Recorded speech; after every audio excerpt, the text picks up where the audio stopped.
Chris Wall is the executive producer and creative force behind the Wingfeather Saga, the epic fan-favorite animated series that has captured the hearts of families around the world.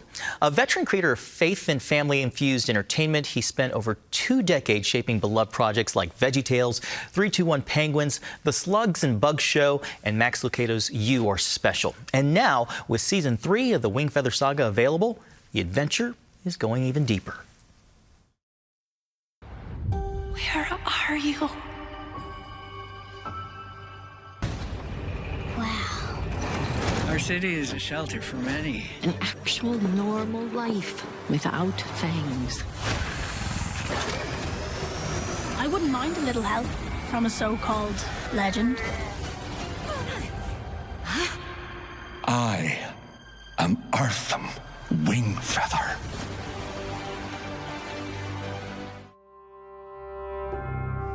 And joining me now is Chris Wall, that creative force behind the series. Chris, welcome back to the show. So you've been the creative force behind the series from the very beginning.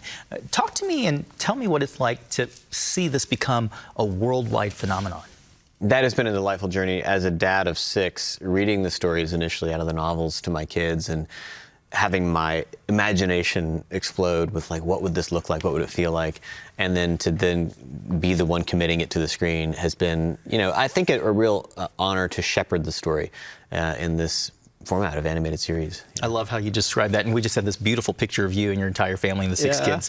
The ages, what did you say, 24 to? 14 to 25 now, and I've got my first grandkid. Keeping you pretty busy. Yeah. They're hooked on the series? They love it. It's been a delight to, you know, something that as a family you kind of read something, you get excited about, and then to watch your dad go make it. You know, it took 6 years of hard labor of, like, maybe we'll make it, maybe we won't, and then it took off. For people who might not be familiar with the series, tell us what makes it such a unique blend of adventure and family entertainment.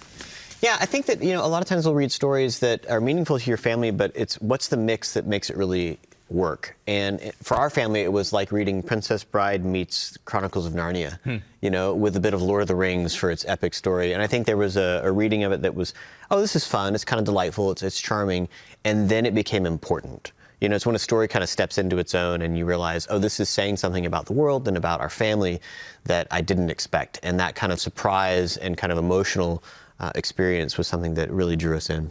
Talk about the unexpected. So Season 3 is out now. I think you said the finale is next week? Yeah. Okay, so how has Season 3 been different from the past seasons? Well, we call it our Helm's Deep season. So in Lord of the Rings vernacular, you know, that, like, I think we were in the Shire early on, you know, there's some fireworks and a birthday party, whatever. And people weren't sure what the story really was going to be. And this season has really unleashed, like, an epic bit of peril and drama that I think for a lot of families they've been looking forward to, that know the books, are like, okay, when do we get to the really big stuff? And that's this season. Your series also hits on different themes like identity, hope, sacrifice, courage. What do you feel is the most important theme that you're trying to bring out? I think identity is one that our families are all struggling with, right? Because of our virtual lives, we have things that tell us your identity can be this, your identity can be this. And that has really messed with us because we know that God has a calling on us to an identity that brings most satisfaction, right? And we feel like there's important stories in the world that can help us to reconsider, what identity do I have in Christ where I can have that deep-rooted satisfaction, and where is an identity that is a false identity? That whether it's an online identity or whether it's something I'm pushing forward with my friends, how can I be true to the person that God has made me to be?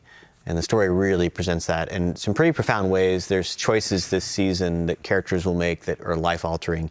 And I think for people that have gone through difficult choices that have consequences within your family, you know, whether that's for an addictive issue or other things, this season really wrestles with that in a very personal way. It's so interesting, as you just talked about identity. It is something that we all wrestle with. And I think sometimes we take on those identities, whether, you know, you come from a broken family, a divorced family, whether it's a diagnosis. So I think it's important that you're hitting these themes.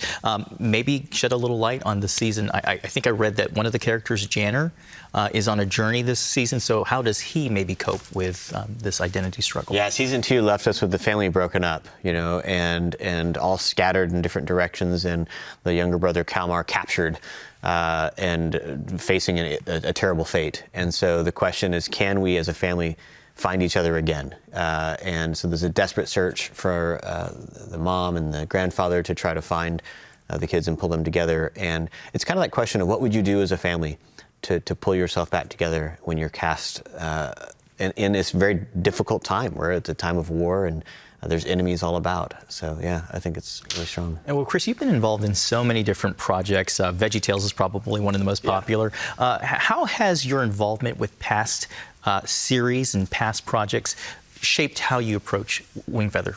Yeah, fundamentally, it's thinking about what does that audience that I'm serving need most? What do they want the most? And how can I serve them best with the stories that we're making, right? So I know there's a 10 to 12-year-old boy or girl out there who is our most passionate fan and wants a really great adventure.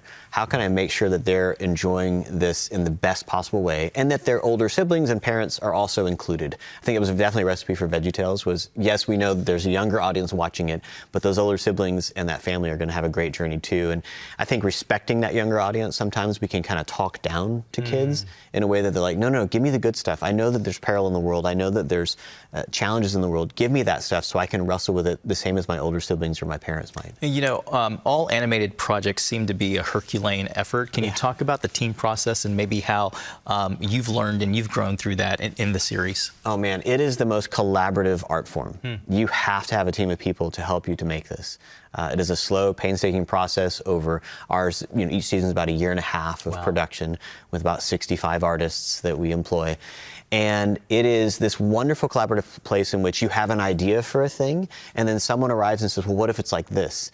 And the ability to say, ooh, you made it even better. What if it's also like this? And it's this additive process over that journey that is a surprise and delight day after day. You know, and you face hardships together, you know, oh, the story's not working, we can't figure this out, and you all kind of lean in and solve it together.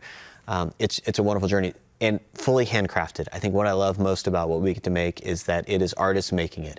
And in a time of AI and computers taking over in a lot of places, we have committed to saying, no, the artists are the ones driving the brushes and the performances, and we think it shows up in the series. Real quickly, before we started this interview, you talked about some of the different artists like Jodie Benson and David Oyelowo. You want to kind of highlight that? Oh man, season 3, we have an incredible new character, Timber. He's this great villain played by David Oyelowo, who is just so talented. We were so glad to have him. Matthew Rhys plays this incredible hero for us, Gammon, that is just awesome. We have an amazing partner for our kids, Marilee. She's a rough and tumble young lady played by Eva, who is Irish. And we have an amazing cast that is largely from the UK. I don't know why. We have a lot of Welsh, a lot of Everything sounds Irish. better with an English accent. Yeah, it does. I guess it's what, yeah. And of course, Kevin McNally playing the grandfather from Pirates of the Caribbean. Just an amazing cast. It really brings these characters to life in real ways. For parents, we only have a few seconds left, but for parents who want to introduce the series to their kids, what's the best way to get started? We know we're in season 3, but what's the best way to get started? That's right. So we made a really fun 2-hour version of seasons 1 and 2 called Wingfeather Beginnings that streams on Angel. It's a 2-hour. You can just watch that, and you're ready for season 3 and can jump into the adventure. Amazing. The Wingfeather Saga series. Chris Wall, we're so excited about the project. Can't wait to see next week's season finale. And we encourage everyone to watch the Wingfeather Saga, including the new season, season 3. Visit angel.com or stream it anytime on the Angel Studios app.